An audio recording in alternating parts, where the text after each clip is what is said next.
Okay, good morning friends. देखो आज हम लोग डिसोल्यूशन ऑफ पार्टनरशिप फॉर्म के सम्स चालू करने जा रहे हैं। ओके, तो सबसे पहला वाला सम्स जो है, Riddhi and Siddhi are sharing profit and losses in the ratio of 2:1। The following is the balance sheet as on 31 March 2019। ठीक है, balance sheet as on 31 March 2019। Liabilities amount rupees, assets amount rupees. ठीक है, फिर यहाँ पे आपको लाइबिलिटीज दिया हुआ है, पूरा असेट्स दिया हुआ है। ठीक है, इसके बाद यहाँ पे ये लोग क्या करते हैं, एडजस्टमेंट देते हैं और फिर अपने को सॉल्व करना रहता है। यहाँ पे लिखा है असेट्स रियलाइज एज फॉलोज, फिर मशीनरी, बिल्डिंग, स्टॉक, डेटर्स, फिर Riddhi took over the investment 10,000 and furniture at book value. Siddhi agreed to accept 3,000 in full settlement of her loan account, बराबर है। And dissolution expenses 4,000, interest received could not be recovered, receivable could not be recovered. तो ये आपको सम दिया हुआ है और इसके ऊपर से आपको डिसोल्यूशन का सम करना है। देखो, जब हम लोग डिसोल्यूशन का सम करते हैं, ये सम है मेरे पास, तो मैं सम बाजू में रख देता हूँ। और अभी देखो, ये इस तरह का फॉर्मेट होना है। इन द बुक्स ऑफ कौन है, रिद्धि एंड सिद्धि, तो मैंने पहला वो लिख दिया, रिद्धि एंड सिद्धि। ठीक है, उसके बाद आपको ये रियलाइजेशन अकाउंट ओपन करना है इस तरह, date, debit, credit, particular amount rupees. ठीक है, इसके बाद ये आपका कैश एंड बैंक अकाउंट होगा सेम। और अभी अगर पार्टनर्स का लोन होगा, जैसे यहाँ पे है सिद्धीज लोन अकाउंट, तो यहाँ पे अपना उसका नया लोन अकाउंट बनेगा, सिद्धीज लोन अकाउंट। ठीक है, फिर ये डेबिट और ये क्रेडिट। ठीक है, particular amount rupees and amount rupees, फिर पर्टिकुलर अमाउंट रुपीज़ और अमाउंट रुपीज़। और उसके बाद ये जो बना है मैंने, वो बना है पार्टनर्स कैपिटल अकाउंट। मैंने थोड़ा, मेरे पास जगह है इसलिए मैंने स्पेसिफिकली इस तरह बना दिया, 2 पेज यूज़ करके बना दिया पर्टिकुलर। आप सिंगल पेज यूज़ करके भी बना सकते हो। तो पहले कौन है, रिद्धि, और उसके बाद है सिद्धि। ठीक है, फिर पर्टिकुलर रिद्धि एंड सिद्धि। कभी कभी 3 पार्टनर्स होते हैं तो हम लोग 3 बना लेते हैं। तो इस तरह ये सब अपने बना लिया। अभी कैसा स्टेप्स कैसा है, देखो मैं बताता हूँ। फर्स्ट स्टेप, सबसे पहले यहाँ पे आपको लिखना है 2 सैंड्री असेट्स। ठीक है, और जितने भी सैंड्री असेट्स होगा यहाँ पे, तो वो सारे के सारे, ये जो सैंड्री असेट्स दिख रहे हैं सारे, ये देखो यहाँ से building, furniture, machinery, debtor, stock, investment, interest receivable, bank, ये सारे के सारे सीधा इधर उधर, सिर्फ बैंक को छोड़ के इतना इंटरेस्ट रिसीवेबल तक का जितना भी अमाउंट है वो यहाँ पे आपको लिखना है। ठीक है, जैसे अभी देखो मैं लिख रहा हूँ, बिल्डिंग कितना है 60,000, तो मैंने 60,000 लिख दिया। क्लियर? ओके, उसके बाद आपका फर्नीचर, तो आपका फर्नीचर कितना है, तो फर्नीचर है आपका 24,000, तो मैंने यहाँ पे फर्नीचर 24,000 मैंने लिख दिया। ठीक है, उसके बाद क्या है, मशीनरी, तो यहाँ पे मैंने लिख दिया मशीनरी कितना है 20,000। क्लियर? उसके बाद क्या है, डेटर्स, तो मैंने यहाँ पे डेटर्स आपका लिख दिया 17,600। अभी जब आरडीडी अगर होगा तो वो क्रेडिट साइड में जाएगा। यहाँ पे लिखना है आपको बाय सैंड्री लाइबिलिटीज़, और वहाँ पे लिखने का आरडीडी 1,600। और यहाँ पे हमेशा जो है वो कौन सी अमाउंट लेना है, जो मेन अमाउंट, अंदर वाली अमाउंट, आउटर कॉलम वाली नहीं, इनर कॉलम वाली अमाउंट, जो ग्रॉस अमाउंट होते हैं वही डेटर्स में लेते हैं। ठीक है, उसके बाद है स्टॉक जो है वो है 40,000। क्लियर? उसके बाद है इन्वेस्टमेंट, तो जो इन्वेस्टमेंट होती है वो है 8,000। क्लियर? उसके बाद इंटरेस्ट रिसीवेबल वो है आपका 2,000। क्लियर? तो ये सारी टोटल, अभी ये इसका सबका टोटल आउटर कॉलम में जाएगा। और जो बैंक अकाउंट है वो कैश एंड बैंक अकाउंट के डेबिट में जाके लिखना है आपको, to balance brought down 20,000। Clear? अभी ये हो गया आपका, जितना असेट साइड था उसका मैंने पोस्टिंग कर दिया। अब यहाँ पे देखो दिख रहा है लाइबिलिटीज़, जैसे असेट साइड थी वैसे ही यहाँ पे आपकी लाइबिलिटीज़ है। देखो, capital, Riddhi Siddhi, reserve fund, siddhis loan और क्रेडिटर्स, दिख रहा है। तो ये कैपिटल अकाउंट में जाएगा। ठीक है, रिजर्व फंड में जाएगा। उसके बाद सिद्धीज लोन में, और क्रेडिटर्स सिंडिकेटर्स में जाएगा। देखो मैं बताता हूँ आपको। रिद्धि पहला कैपिटल अकाउंट, ठीक है। तो यहाँ पे अपना पहला, सबसे पहले हम लोग कैपिटल अकाउंट में जाके यहाँ पे आपको लिखना है by balance brought down, by balance brought down. और रिद्धि का है 80,000 और सिद्धि का है 60,000। तो ये देखो मैंने लिख दिया 80,000 60,000। उसके बाद रिजर्व फंड, वही नीचे यहाँ पे अपने को लिखना है बाय रिजर्व फंड, बराबर है। कितना रिजर्व फंड है? 16,000। अभी ये 16,000 उनका जो रेशियो है, ऊपर देखा रेशियो लिखा है 2:1 में, तो आपको क्या करना है 16,000 को 2:1 में आपको क्या करना है, डिवाइड करना है, बराबर है। तो आता है 10,667, बराबर है 10,667। टोटल कितना था 16,000। तो 16,000 में से 10,667 माइनस हो गया तो 5,333, ठीक है। ये इस तरह डिस्ट्रीब्यूट हो जाता है, बराबर, रिजर्व फंड। Okay okay. उसके बाद सिद्धीज लोन। अभी सिद्धीज लोन कहाँ जाएगा? ये सिद्धि के लोन के क्रेडिट में लिखने का बाय बैलेंस ब्रॉड डाउन। कितना है उसका लोन? 4,000। और फिर क्रेडिटर्स कहाँ जाएंगे?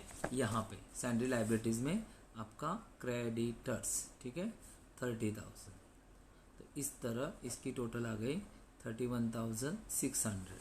ओके। अभी इसका टोटल अपने को करना है डेबिट साइड में जितना भी है 60,000, 24,000 plus 20,000 plus 17,600 plus 40,000 plus 8,000 plus 2,000, तो 1,71,600।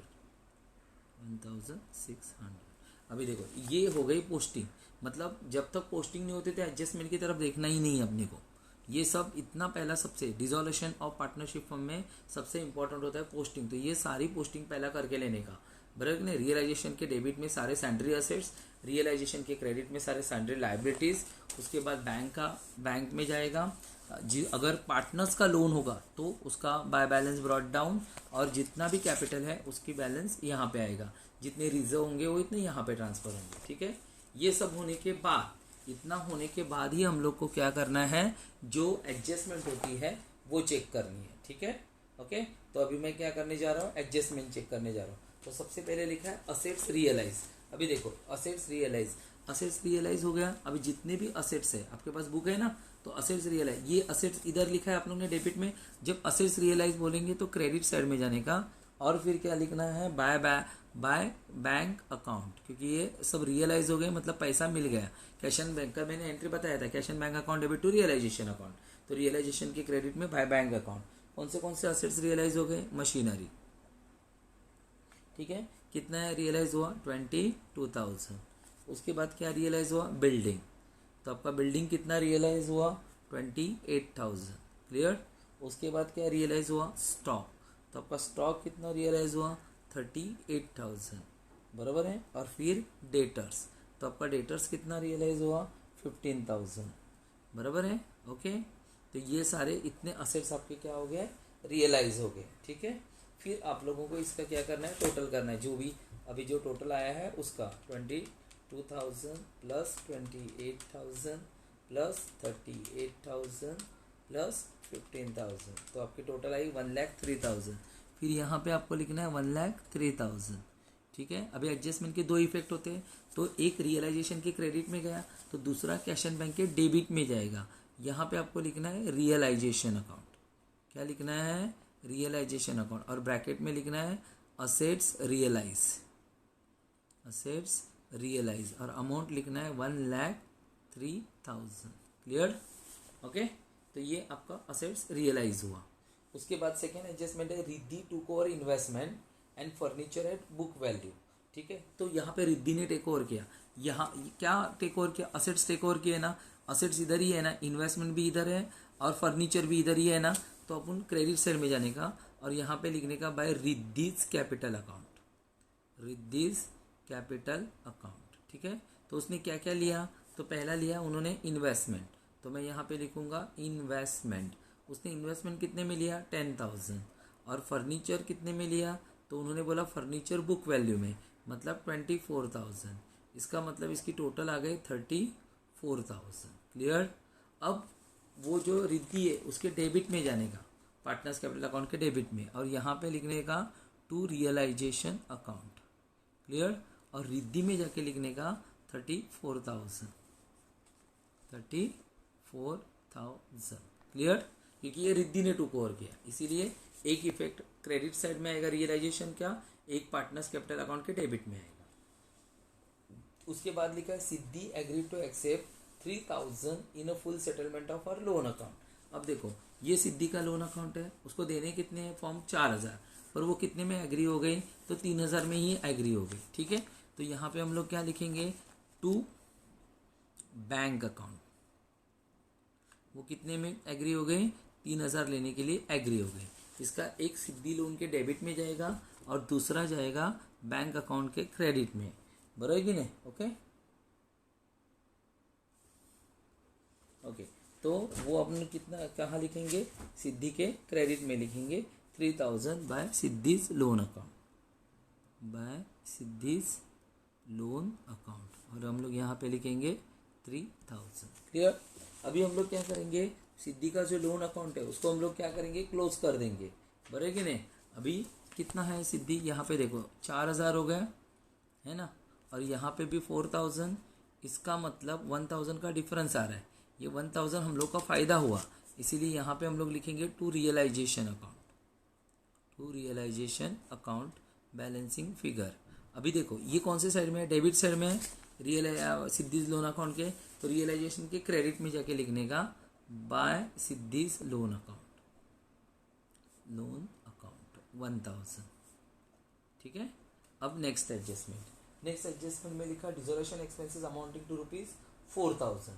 अब यहाँ पे आने का डेबिट में, यहाँ पे लिखने का to bank account, to bank account, क्योंकि पेड कर रहे, तो पेड करने का तो एंट्री क्या आती है, डिसोल्यूशन एक्सपेंसेस की एंट्री याद करो, बराबर कि नहीं। डिसोल्यूशन एक्सपेंसेस का एंट्री आता है realisation account debit to bank account, तो डिसोल्यूशन एक्सपेंसेस कितने हैं, 4,000 है। क्लियर। ओके, तो अपने को वहां पे लिखना है 4,000। अच्छा, अब सेकेंडली क्या मालूम मैंने, यहाँ पे दो लाइबिलिटीज दिख रही है, एक आरडीडी और क्रेडिटर्स। तो आरडीडी को कुछ भी नहीं करने का, पर क्रेडिटर्स के बारे में अगर एडजस्टमेंट में कुछ भी नहीं बोला तो अपन अज्यूम करने का कि क्रेडिटर्स को पैसे दे दिए, और हम लोग यहाँ पे ही क्रेडिटर्स लिख देने का 30,000, और इस तरह हम लोग ने 34,000 पेड कर दिए। अब ये डेबिट साइड में है, तो कैश एंड बैंक के क्रेडिट साइड में जाने का और ये वहाँ पे लिखने का बाय रियलाइजेशन अकाउंट, बराबर है, और ब्रैकेट में लिखना है आपको लाइबिलिटीज पेड, बराबर है 34,000।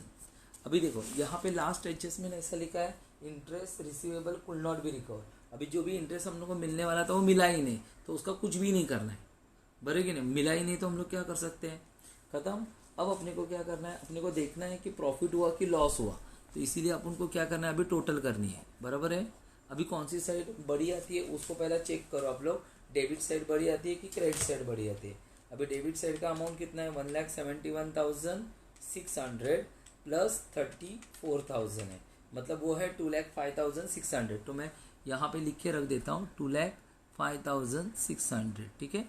अब मैं क्रेडिट साइड की टोटल करके देखता हूँ कौन कितना है, तो वो है 31,600 प्लस 1,03,000 प्लस 34,000 प्लस 1,000, तो वो आपके आ गए 1,69,600, बराबर है। तो इसका मतलब क्या हो गया, आपकी डेबिट साइड जो है वो बड़ी है, मतलब 2,05,600 ये बड़ा अमाउंट है, 2,05,600, उसमें से ये अमाउंट माइनस हो जाएगा, बराबर है 2,05,600, तो 36,000 आ रहे हैं। कितने आ रहे हैं, 36,000, तो 36,000 लॉस हो गया, तो यहाँ पे लिखेंगे बाय डिसोल्यूशन लॉस, या फिर आप पार्टनर्स कैपिटल अकाउंट भी लिख सकते हो, या by realisation loss, loss transfer to partners capital account, capital account. ठीक है, और फिर उनका नाम लिखना है आपको रिद्धि और सिद्धि, बराबर है। कितना लॉस हो गया, 36,000। अभी ये 36,000 उनको डिवाइड करना है 2:1 में, बराबर कि नहीं। ओके, तो डिवाइड बाय 3, 12,000 24,000 एंड 12,000, बरोबर है। ये लॉस डिस्ट्रीब्यूट किया। अभी देखो ये क्रेडिट साइड है, तो वो जो लॉस होगा वो पार्टनर्स कैपिटल अकाउंट के डेबिट में जाएगा। यहाँ पे जाके हम लोग लिखेंगे टू रियलाइजेशन अकाउंट और ब्रैकेट में लिखेंगे लॉस ऑन रियलाइजेशन, बराबर है। लॉस हो गया ना, ओके। कितना लॉस हो गया? 24,000 और 12,000, सिद्धि का 12,000 खत्म हो गया। अब फिर पार्टनर्स कैपिटल अकाउंट को क्लोज करना है। अभी देखो पार्टनर्स कैपिटल अकाउंट की मुझे क्रेडिट साइड बड़ी लग रही है, ठीक है, तो मैंने इसको टोटल किया तो ये आ गई 65